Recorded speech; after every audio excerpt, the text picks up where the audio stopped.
বলেছেন আমি শরতেরও মা, আমজাদেরও মা। আমরা জানি আমজাদ বিখ্যাত ডাকাত ছিল, তারও মা ছিলেন আমাদের এই সারদামণি। আমরা যদি একটু বেদান্তের দিকে তাকাই, সেখানে দেখতে পাবো সবই কিন্তু এক। সেখানে দুই বলে কিছু নেই, কারণ প্রত্যেকের মধ্যে সেই ব্রহ্ম রয়েছেন। মা নিজেই বলেছেন যারা ঠাকুরের আশ্রয় পেয়েছ তারা সবাই বেদান্তবাদী। ঠাকুর বেদান্তবাদী ছিলেন।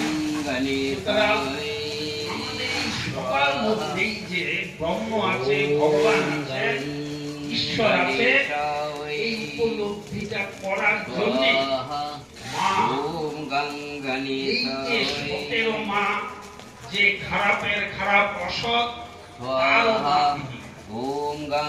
মার একটা বাণীতে বলেছেন